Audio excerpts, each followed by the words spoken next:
আমাদের মধ্যে প্রত্যেকেই যারা এই পৃথিবীতে আছে সে চেষ্টা করে যে নিজের জীবনের মানে নিজের অস্তিত্বের মানে খুঁজে বের করতে এবং স্বাভাবিকভাবেই প্রশ্ন আসে আমি এখানে কিভাবে এলাম কেন আমি এই ঐতিহাসিক প্রক্রিয়ার অংশ আর এরপর কি হবে আমি বিশ্ববিদ্যালয়ে ইতিহাস বিভাগে ভর্তি হয়েছিলাম আমি ইতিহাস পড়তাম মূলত বিশেষজ্ঞ ছিলাম কিভাবে বলি রোমান সাম্রাজ্যের পতনের ইতিহাসে এই পতনের সময়কাল ধরুন পঞ্চম শতক এবং এটি মোটামুটি শেষ হয়েছিল উচ্চ মধ্যযুগে অর্থাৎ ত্রয়োদশ চতুর্দশ শতক এই সময়কালটাই আমাকে বেশি আকর্ষণ করত আর তার সাথে এই সময়টা বেশ রোমান্টিকও ছিল সেখানে ছিল নাইট ড্রাগন তবে অবশ্যই এগুলো কতটা বাস্তব সেটা আলাদা আলোচনা কিন্তু তখন সেই বয়সে এসবই আমাকে টানত অর্থাৎ আপনি পড়াশোনা ইতিহাসবিদ, কিন্তু তারপরও এখন আপনি সরকারি ইতিহাসকে বেশ সমালোচনা করেন।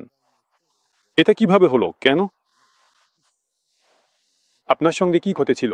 কারণ সরকারি ইতিহাসবিদরা তো ইতিহাসকে সমালোচনা করেন না, আর আপনি তো বলতে গেলে একেবারে উল্টো দিকে চলে গেছেন। আচ্ছা কিভাবে বলবো ইতিহাসে অনেক সমস্যা আছে যেগুলো ইতিহাসবিদরা ছুঁতে চান না আলোচনা করতেও চান না আমার মনে হয় এটা একটা নির্দিষ্ট ব্যবস্থার সঙ্গে জড়িত যেটা ইতিহাসের উপর গড়ে তোলা হয়েছে এই তো একইভাবে যেমন বিজ্ঞানে কিছু নির্দিষ্ট মতবাদ আছে যেগুলো প্রতিষ্ঠিত হয়েছে আর এই মতবাদগুলো আপনি কোনোভাবেই সমালোচনা করার অধিকার রাখেন না কারণ আপনি যদি এটা করেন তাহলে সঙ্গে সঙ্গে আপনার ইতিহাসবিদ হিসেবে ক্যারিয়ার শেষ হয়ে যাবে এই তো এবং স্বাভাবিকভাবেই সবাই এই সরকারি ইতিহাসের পথেই হাঁটে নিশ্চয়ই সেখানে যদি সত্যি বলি অনেক বুদ্ধিদীপ্ত কথা আছে এবং অনেক কিছু মানুষ নিজেরাই ভেবেছে অনেক কিছু লেখা হয়েছে কিন্তু অনেক উপাদান আছে যেগুলো একসাথে মেলে না ইতিহাসে কিছু নির্দিষ্ট তত্ত্ব আছে যেগুলো নিয়ে বিতর্ক করা যায় না বিতর্ক করা নিষিদ্ধ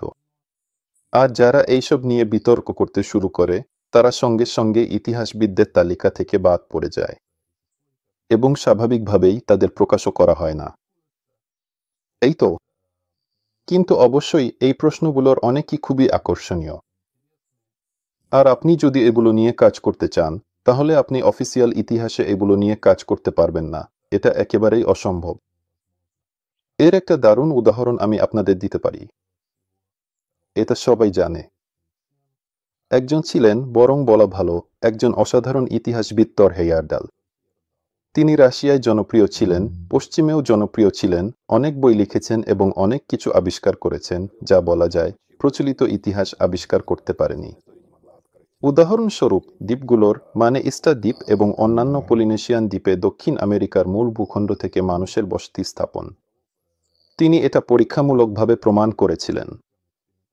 তাছাড়া তিনি প্যাপিরাসের নৌকা ব্যবহার করে আটলান্টিক মহাসাগর পার হওয়ার তত্ত্বও পরীক্ষা করেছিলেন এবং এটাও তিনি নিজেই প্রায় হাতে কলমে করেছিলেন আর সামগ্রিকভাবে তিনি ছিলেন মানে প্রিয়পাত্রের মতো যতক্ষণ না তিনি একটি তত্ত্ব উত্থাপন করেন যেটার নাম দিয়েছিলেন ওডিনের সন্ধান এই তত্ত্বে এটা আসলে বই নয় বরং নানা প্রশ্নের সংকলন তিনি প্রমাণ করার চেষ্টা করেছিলেন যে স্ক্যান্ডিনেভীয় সভ্যতা এসেছে আজব সাগর অঞ্চলের দিক থেকে মানে মারিউপোল আজব রোস্তভন্ডন এইসব এলাকা থেকে ঠিক ওই অঞ্চল থেকেই ওই দিক থেকেই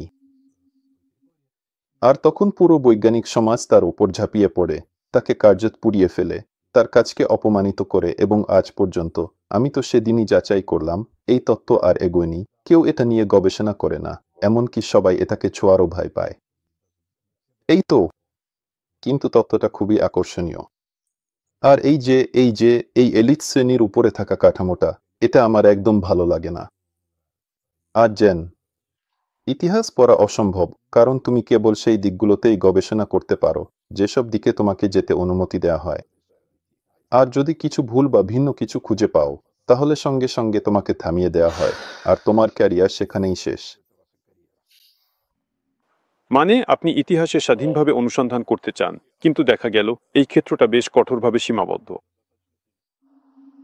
হ্যাঁ এটা সীমাবদ্ধ আর আপনি জানেন এটা আসলে আমি বলবো এক ধরনের সামাজিক প্রশ্ন কে এটা সীমাবদ্ধ করে রেখেছে আসলে ঐতিহাসিকরা কারা মানুষ হিসেবে আপনি কি জানেন কেন ধরুন কেউ ইতিহাসের অধ্যাপক হয়ে ওঠে? আপনার মতে আপনি কি মনে করেন? সম্ভবত এই মানুষটি অতীতকে ভালোবাসে, তার আগ্রহ আছে অতীতে কি ঘটেছিল, আর সে সেই অনুযায়ী এই ক্ষেত্রে আসে। আচ্ছা, আংশিকভাবে ঠিক। কিন্তু মোটের ওপর যারা, সবাই নয়, কিছু অসাধারণ ইতিহাসের অধ্যাপক আছেন, সত্যিকারের বিশেষজ্ঞ আছেন। কিন্তু মোটের ওপর ইতিহাসবিদরা তাদের এই ধরনের উপরের স্তরের এই আমলাতান্ত্রিক কাঠামো, সাধারণভাবে তারা কিছুটা শিশুসুলভ মানুষ। কারণ এটাকে কিভাবে বলবো? চিরকালীন ছাত্র। এরা সেই সব মানুষ যারা তাদের জীবন কাটিয়েছে, মানে কিন্ডারগার্টেন থেকে স্কুলে, স্কুল থেকে বিশ্ববিদ্যালয়ে, সেখানে ব্যাচেলর করেছে, মাস্টার্স করেছে, নানা সার্টিফিকেট পেয়েছে, তারপর ডক্টরেট থিসিস লিখেছে। আর 40 বছর বয়সে তারা এমন এক পর্যায়ে পৌঁছে যায় যেখানে তারা অধ্যাপক হয়ে ওঠে। আর জানেন, এটা আসলে খুবই মজার যখন অধ্যাপকদের সম্মেলন দেখা যায়। এই মানুষগুলো, ওরা সবসময় কিছু একটা গুনগুন করে, কিছু একটা বলে, হ্যাঁ, উহু। এবং বড় সমস্যা হলো তারা সবসময় কাউকে না কাউকে উদ্ধৃত করে। মানে তারা নিজেদের পক্ষ থেকে স্বাধীনভাবে কথা বলতে পারে না, তাদের সবসময় উদ্ধৃতি থাকতে হয়। ইতিহাসে যেমনটা অন্য যে কোনো বিজ্ঞানে, যেমন পদার্থবিজ্ঞানে, সেখানে আছে ধরুন আইনস্টাইন। সেখানে আইনস্টাইন এটা বলেছেন, নিউটন সেটা বলেছেন। ইতিহাসেও আছে নিজেদের আলোকবর্তিকা ব্যক্তিত্ব। এটা ধরুন যেমন কোনো ক্রনিকল, উদাহরণস্বরূপ সেখানে আছে বেদ, জেফ্রি মামনস্কি, আমিয়ানাস মার্সেলিনাস, গিলদাস। রাশিয়ান ইতিহাসে এটা নেস্টর, পুবেস্ট ব্রেমেন নিকলেত, তারপর আরও কিছু যেমন কারামজিন ইত্যাদি, আরও অনেকে। মানে ইতিহাসের অধ্যাপকরা, তারা শুধু নিজেদের মতামত প্রকাশ করেন না, তারা অন্যদের উদ্ধৃতি দেন, আর এইভাবেই চলে। আমি এটা দর্শনীয় দৃষ্টিকোণ থেকে দেখার চেষ্টা করেছি। মানে এতে খারাপটা কি? মানুষজন কাজ করছে, বেতন পাচ্ছে, তাদের নিশ্চয়ই পরিবার আছে। মানে কোনোভাবে তো বাঁচতে হবে, খেতে হবে। কিন্তু এই মানুষদের বেশিরভাগই, আমার মনে হয়, তারা তাদের কাজটা পছন্দ করে না। কিন্তু তারা এটা করছে কারণ তারা আর কিছু করতে পারে না। আর তাদের এই ঐতিহাসিক, আমলাতান্ত্রিক, বিশ্ববিদ্যালয়িক ব্যবস্থা তাদের নির্দিষ্ট গণ্ডিতে আটকে ফেলেছে। তাই তারা লিখে চলে, নিজেদের প্রকাশনা লিখে। ইতিহাস তো, দেখুন, ইতিহাস প্রকাশনার দিক থেকে বিজ্ঞানের থেকে একটু আলাদা। বিজ্ঞানে ব্যাপারটা কেমন? সেখানে যাই হোক, কিছু না কিছু পরীক্ষা নিরীক্ষা চলে, কিছু না কিছু খুঁজে পাওয়া যায়, যদিও সেগুলো ছোটখাটো ব্যাপার। যেমন ধরুন কোনো ইলেকট্রন 30 ডিগ্রি এদিকে চলে গেল, এই নিয়েও একটা প্রবন্ধ লেখা যায়। কিন্তু ইতিহাসে আপনি কি নিয়ে লিখবেন? সব নথিপত্র তো অনেক আগেই খুঁজে পাওয়া হয়েছে, আসলে নতুন কিছু কেউই খুঁজে পায় না। হ্যাঁ, কখনো কখনো কিছু পাওয়া যায়, কিন্তু পরে দেখা যায় ওটা নকল। আর ইতিহাসের অধ্যাপকরা, তারা মূলত এই বিষয়ে বিশেষজ্ঞ, তারা বেশিরভাগ সময় অনুবাদ নিয়েই ব্যস্ত থাকেন। মানে পুরনো কোনো লেখা নেওয়া হয়, আর দেখা হয় ধরুন কি কি অনুবাদ আছে। তারপর তারা সেটা নিজেদের মতো করে আবার অনুবাদ করেন এবং বলেন, দেখুন, এখানে কয়েকটা শব্দ ভুল অনুবাদ করা হয়েছে, তাই এই লেখাটার মানে একটু ভিন্ন। কিন্তু লেখাটার মূল কথা বদলায় না, শুধু এমন কিছু ছোটখাটো ব্যাপার থাকে। এটা আকর্ষণীয় না, বরং বিরক্তিকর। এবং এখানে এখানে আর কিছু বলারও নেই। মানে এই ব্যবস্থা শুরু থেকেই এমনভাবে তৈরি যাতে আসলে এখানে বিশেষ কিছু করারও নেই, বোর্ড কথা বলতে গেলে। সবকিছু আগেই লেখা হয়েছে, সবকিছু আগেই উন্মুক্ত, সবকিছু যেন সাজানো গোছানো। ঠিক তো? ইতিহাসে অনেক কিছু নিয়ে কাজ করার আছে, অনেক কিছু নিয়ে ব্যস্ত থাকা যায়, কিন্তু সেগুলো নিষিদ্ধ বিষয়। আর যেমন আমি বলেছিলাম, উদাহরণ দিয়েছিলাম ট্যুর হেইজারডালের কথা, আপনি যদি ওইদিকে যান, তাহলে আপনাকে বাদ দেওয়া হয়। আরও কিছু উদাহরণ আছে। উদাহরণস্বরূপ সবচেয়ে পরিচিত বিকল্প ইতিহাসবিদ উত্তর আমেরিকার গ্রাহাম হ্যান্ট। একই ব্যাপার। মানে তার নিজের কিছু তত্ত্ব আছে, আবারও ইতিহাসের নিজস্ব ব্যাখ্যা। আর তাকে তাকে তো সব সময় প্রায় সব প্রত্নতত্ত্ববিদ আর ইতিহাসবিদরা সমালোচনা করেন। মানে বলে যে সে বোকা, সে বর্ণবাদী, এটা আসলে আমেরিকায় বেশ জনপ্রিয় একটা ব্যাপার। এখানে যদি আপনি কাউকে বর্ণবাদী বলে ডাকেন, আপনার নিজের ক্যারিয়ারও শেষ হয়ে যেতে পারে।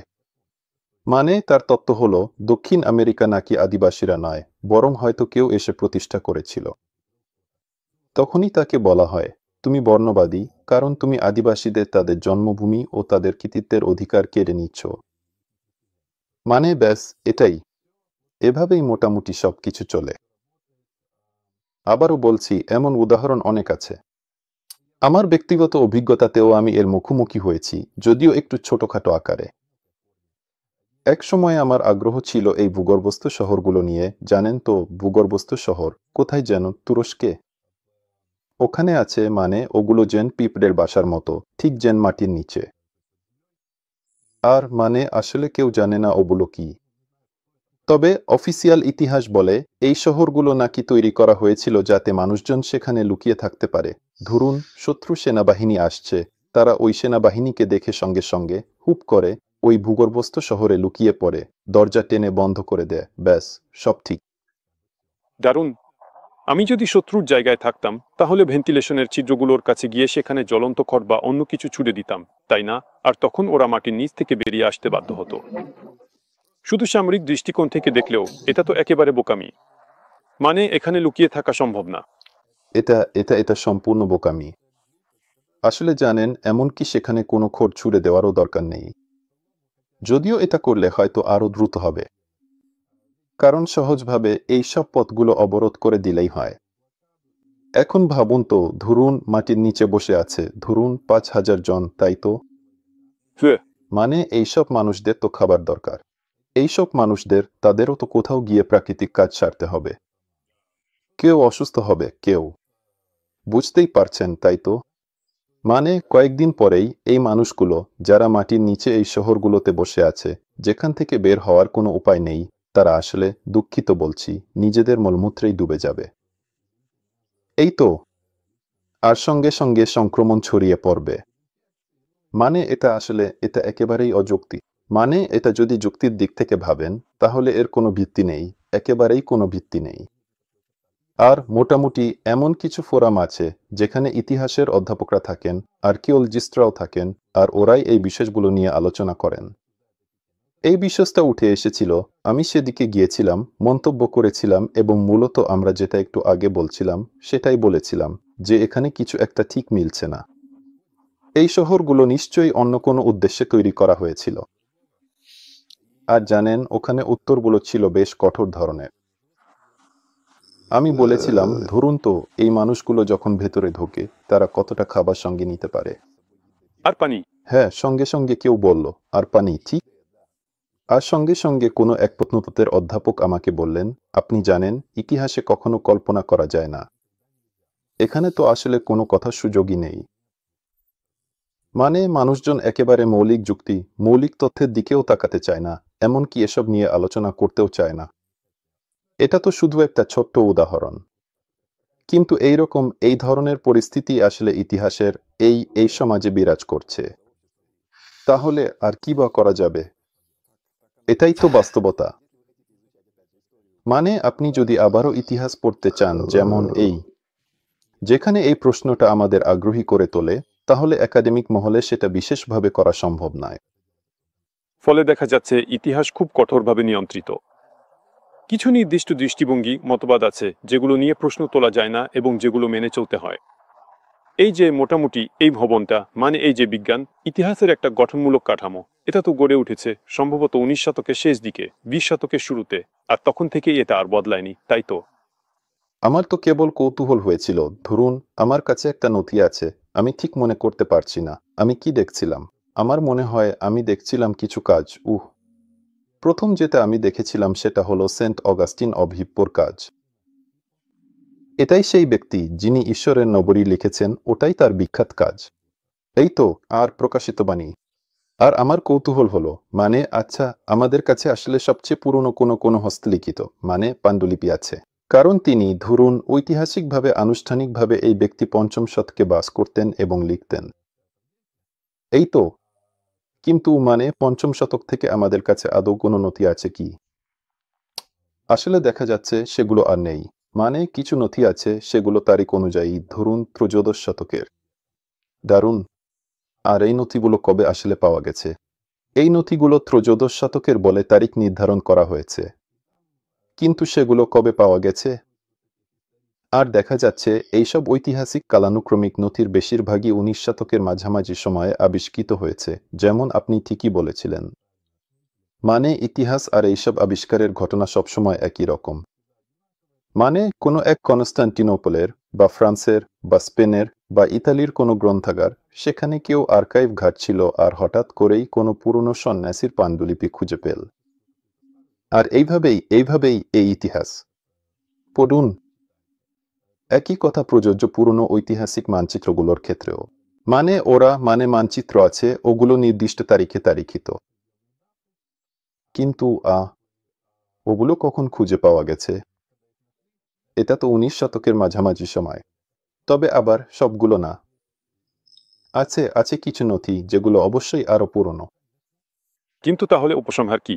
আমাদের কাছে সেই ইতিহাসের সত্যতার কোনো স্পষ্ট ও বিশ্বাসযোগ্য প্রমাণ নেই, যেটা আমাদের বলা হয়। ইতিহাস নিয়ে ব্যাপারটা এমনই। আসলে ইতিহাস বলে কিছু নেই, আছে ইতিহাসের ব্যাখ্যা। কেন ইতিহাস নেই? কারণ আমরা কেউই সেখানে উপস্থিত ছিলাম না। মানে আমরা জানি না আসলে কি ঘটেছিল। একটা নির্দিষ্ট ব্যাখ্যা আছে, আর এই যে সরকারি ইতিহাসবিদদের ব্যাখ্যা, সেটা নির্ভর করে মানে কিছু নির্দিষ্ট তত্ত্বের উপর, যেগুলো তারা তৈরি করেছে, এই তো। আর ধরুন বিকল্প ইতিহাসবিদদের ক্ষেত্রে তাদেরটা আবার অন্যরকম ব্যাখ্যার উপর নির্ভর করে। এইভাবে ইতিহাসের ব্যাখ্যাগুলোর মধ্যে এক ধরনের লড়াই চলে। আসলে কি ঘটেছিল? মানে আবারও বলি, আমরা তো সেখানে ছিলাম না।